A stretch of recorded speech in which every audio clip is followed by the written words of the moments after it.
Good evening, everyone, and thank you for joining us once again for our biweekly Dharma talk and guided meditation.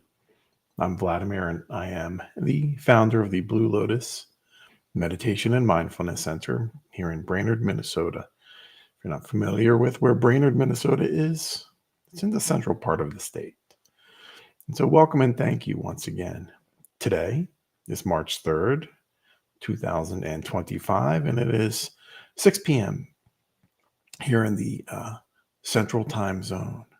So welcome, and certainly if you're watching us in a different location, the time is going to be different, or perhaps you're even watching us on a replay sometime in the future. Welcome. We're glad you're here as well. Doesn't matter whenever you find us. We're glad that you're sitting with us this evening. Some brief announcements. You may have read someplace on the internet that Microsoft is actually ending the Skype platform. So that's what we would normally have, or that's what we currently use for our virtual Sanghas. And so beginning, it's actually already begun. We have transferred the platform from Skype. So now we are using Google Meet. It's just as versatile, and we actually used to use it before we transitioned to Skype. But so now all of our virtual meetings, virtual Sanghas, any virtual retreats or whatnot will be conducted via Google Meet. And if you have a Google account, or even if you don't, you already have access to it. And also, just bring your attention to our Aspirant Pathway program. If you're interested in learning much more about Buddhism and helping others walk a path for mindfulness and meditation, check it out. It's right on our Continuing Your Journey page on our website. And there's a 6-month probationary period for aspirants. But during that time, you get to take free classes. So any of our courses that you find on our Dharma Institute, there's a level of several courses that you can take at, certainly no charge, no fee or anything like that, because we're working with you to develop your mindfulness and meditation practice. And you don't have to have experience in any mindfulness or meditation. You can come in right off the street and just have the desire to help others. And so check it out. Again, there's no cost. And after your 6-month probation period, you become a novice. So we use our pathway. We use the traditional, what you may find in the monk, in the monastic language, but we're not monastics here, right? But we still use those because they're familiar. And so aspirant, novice, and so forth. And you can become a Dharma teacher after several years, and perhaps have your own center associated with the Blue Lotus here. So check it out if you're interested. We'd love to have you, or just email us and let us know if you have any questions, maybe interesting or something that you may be interested in. So let's begin with the 3 jewels before we get into our program. I take refuge in the Buddha. I take refuge in the Dharma. I take refuge in the Sangha. All right, very nice. Good. So tonight's topic is straighten your robe. Right, we'll get into exactly what that means a little bit more as we explore that topic. But maybe think about, when would you have a disheveled robe or disheveled attire, and where may you find that? Not only on the exterior of your body, your clothing, right, but the interior, your mind as well. So that'll take us to our guided meditation of easing your active mind. Very often we have very active mind that makes up interesting scenarios, right? And sometimes we overthink.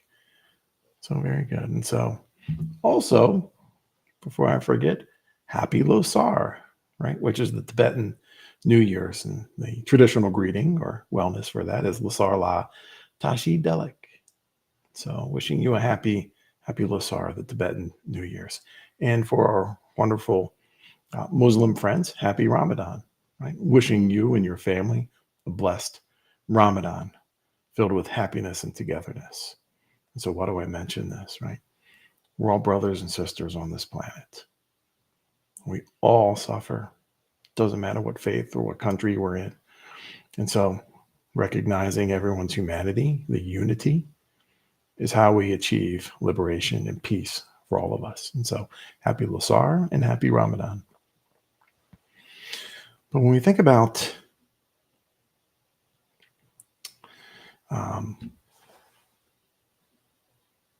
our disheveled robes, right? Again, easing our active mind. Sometimes our mind is very active in that sense and causing us to have those feelings of uncertainty and dissatisfaction. And so let's jump into our guided meditation, or sit for it, I should say. We don't want to jump into it, but we can sit for our guided meditation for easing our active mind.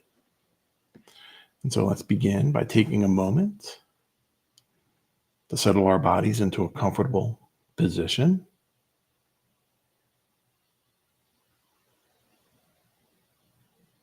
You may keep your eyes closed or slightly open with a soft focus looking downward, a few feet in front of you if you choose.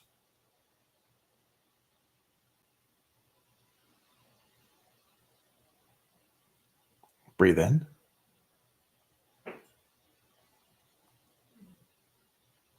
Pause.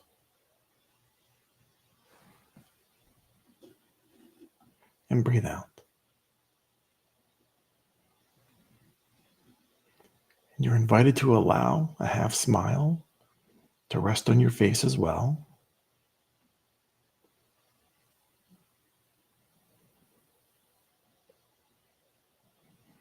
Allow your spine to lift and your shoulders to soften.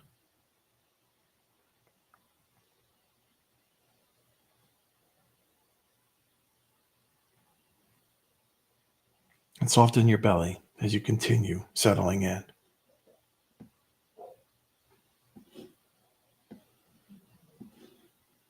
Breathe in.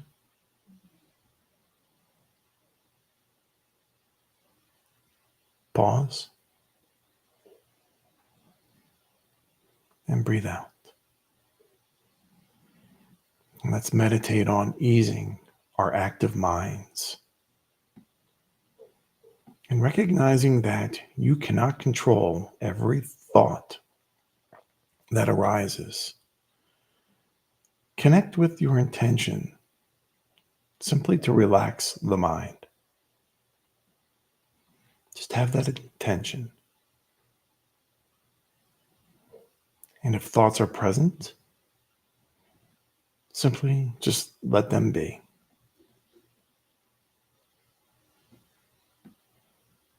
Don't try to force any thoughts in or out.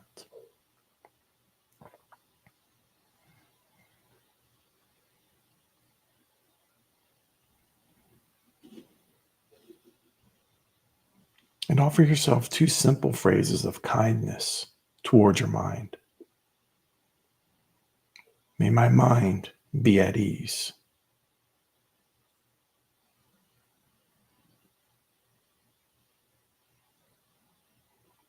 May I be at ease with my mind.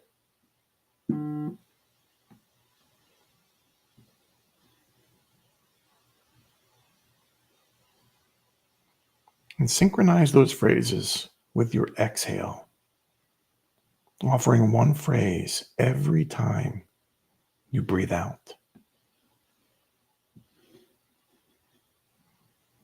And breathe in.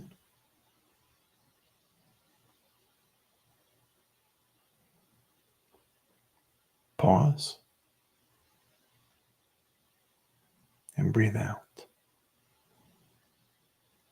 Go ahead and try that for a few moments, synchronizing with your exhale one of those phrases. May my mind be at ease.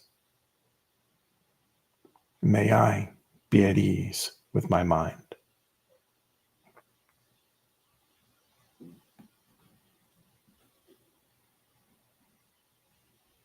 and hear each word and try to connect with your own intention to care for your mind.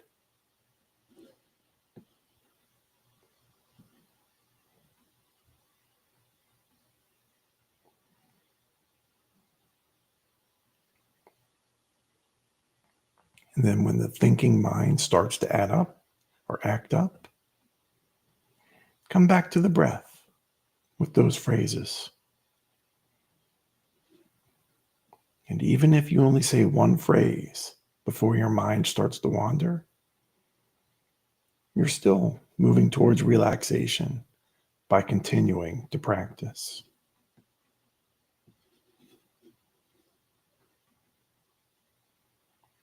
And don't force, just let it be.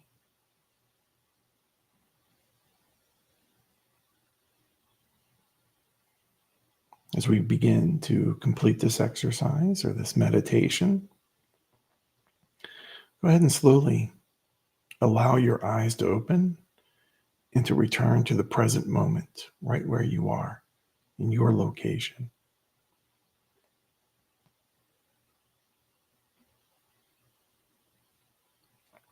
And be careful if you start moving around.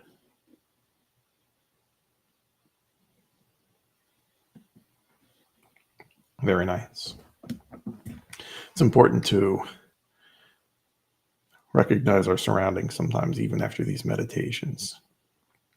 Um, Sometimes sitting in a lotus or sitting in a position for too long, sometimes our legs or our knees begin to feel funny. And if we move around, it's important, or if we decide to stand up, it's important that, we give ourselves a few moments so that we don't fall and, perhaps stumble and hurt ourselves.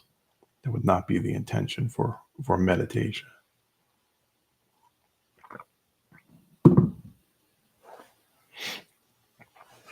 And so we all face difficulties. And so to translate or try to head towards our Dharma talk, straightening our robe, we all face difficulties in our lives. And starting from a very young age, right? Very young age, from right when we're first born, we start to have difficulties, right? Certainly learning how to crawl or walk, right? Those are difficulties. Thinking about a toddler when they're starting to take a few steps and how frustrated they get sometimes, or saying words, right? So that they can convey, I'm hungry, I'm tired, or, read a story to me, right? Because before words come around, right, it's all just, crying and being agitated in that sense. And so suffering begins right from birth, right? So we often don't think about that, do we? Right from birth. And sometimes it certainly can be a little bit longer than that, depending on on the child. Every child grows a little bit differently. And so some may be earlier walkers or crawlers, and others may not. Some may be earlier talkers, right? Others may not. It doesn't matter. And so everybody grows at their own and develops at their own pace. And so there's suffering involved with that because children see us, parents, friends, neighbors, siblings, wanting to walk and talk, or walking and talking, and they want to do that too. So right from the beginning, we start seeing, here's something that I can't do, and I want to do it too. So straightening the robe starts from beginning, but we don't have the tools, right, to straighten our robe at that age. It also continues into the present moment, right? Certainly as we mature, right, our relationships, mature as well. From school chums and mates and buddies at school, and to maybe even a little bit older, right? Depending on our particular age at this moment, right? Paying bills. Maybe we're worried about current events, some things that are going on in the world that may cause us some worry, right? Some uneasiness. Buying food, right? Wondering where our next meal perhaps is coming from, paying our rent and mortgage, our own health, right? We're always concerned about our health. Are we living, being healthy as best as we can, taking care of our bodies, right? Maybe we're still in school. Maybe you're watching and you are in middle school or elementary school or high school or university or college, right? There can be some uncertainty with courses and so forth and more, right? There's a lot of instances, a lot of um, cause for concern, that we um, bring our attention to, and certainly into the future as well, right? We're oftentimes uncertain with ourselves. Where will we be in 5 months? Where will we be in 6 years, 20 years, and so forth? Again, we'll also be concerned about our health, about relationships, bills and food. Perhaps you go back to school. I don't know, right? But and more, right? And more. So suffering kind of begins, right? It certainly begins when we're younger, but it doesn't stop, right? As we get older. Because sometimes we just don't have the tools of how to successfully negotiate that type of suffering. But what I would like for you to do just for a moment or two, just think about, and reflect upon, a situation or two in your past life where something happened. And did you have any influence on it? So think about that. Whatever the situation is, any situation that you would like, did you have any influence on its outcome?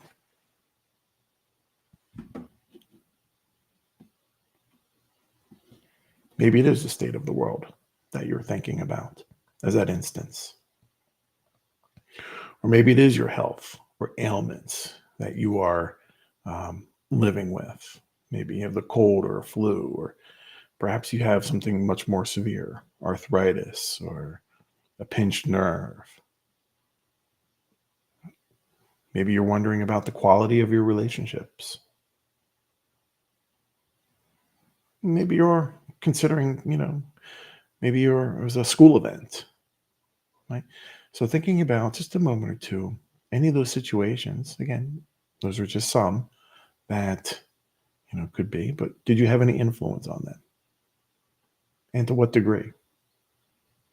If you're in school, probably have very little influence on the professor, or the teacher, but you do have some influence on how you study and prepare, right? Or for the quality of your relationships. Are you paying mindful attention to your partner's needs as well as yours?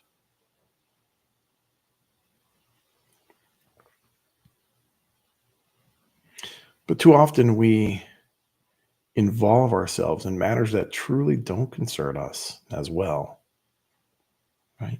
Idle gossip, idle gossip, thinking about right speech, right? From the Noble Eightfold Path. Idle gossip, for example, right? And that certainly leads to a lot of suffering, right? Who are we talking about? Somebody talking about us at the water fountain, right? Like cooler talk, water cooler talk. When I was in the Marines, we would call that stuff, that idle gossip, we would call it scuttlebutt. So a lot of terms for that, but idle gossip is what it is. And so again, that type of chatter, those type of conversations certainly lead to suffering, and thus a disheveled robe. Right? We're out of place. Right? Something's not right about us. Right? Whether it's internally within our minds, and that may even present itself externally as well. So the disheveled robe certainly robs us of our inner peace. Right? We're always that's the active mind, thinking about what is going on with our mind. Why is it so active?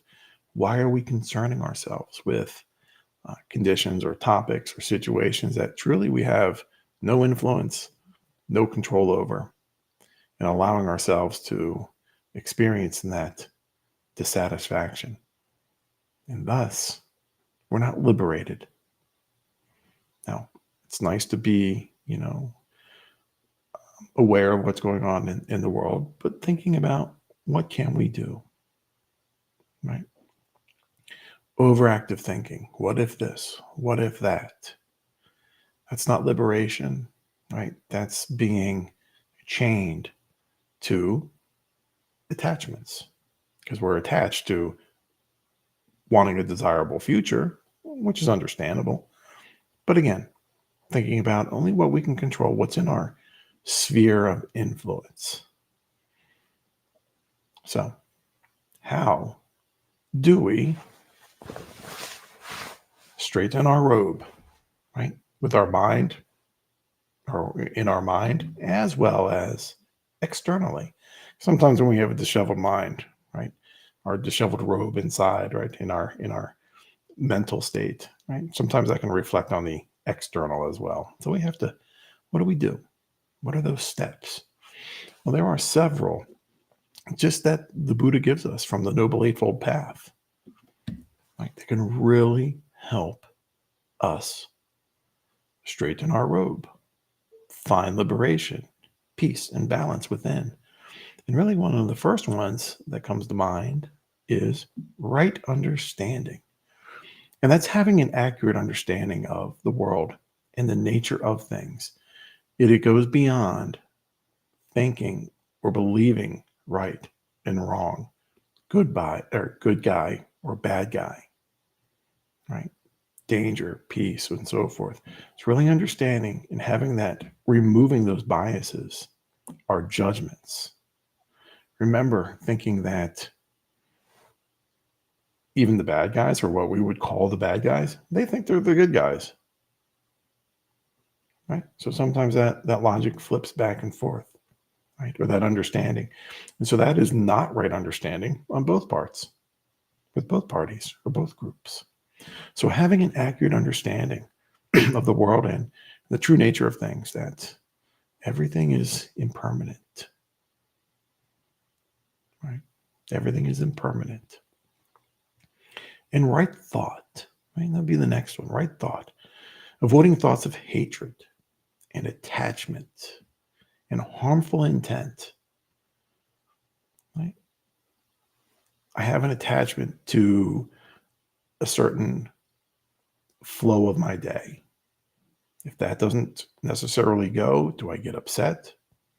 Do I dislike the car in front of me that cut me off and made me miss the light, the traffic light to go to work? Right? Avoiding those thoughts of hatred, or not liking the other person and you don't even know them. Something that they did. Maybe they belong to a particular group that you don't like. And so that's not right thought. Right? And then, or even, again, thinking back to the person who cut you off. Right? I'm going to get them. I'm going to get in front of them and cut them off too and make them late. That's not right thought. The opposite of all those negatives, right, is right effort. Cultivating the good qualities and abandoning the non-virtuous thoughts and actions. Cultivating the goodness within us, right? Let bygones be bygones. You don't have to forget them, right? But we forgive, right? And we just, realize that, sometimes when people trespass against us, maybe they don't understand that they are, right? So we cultivate the good qualities within us: generosity, compassion, empathy, loving kindness, goodwill, right? And abandoning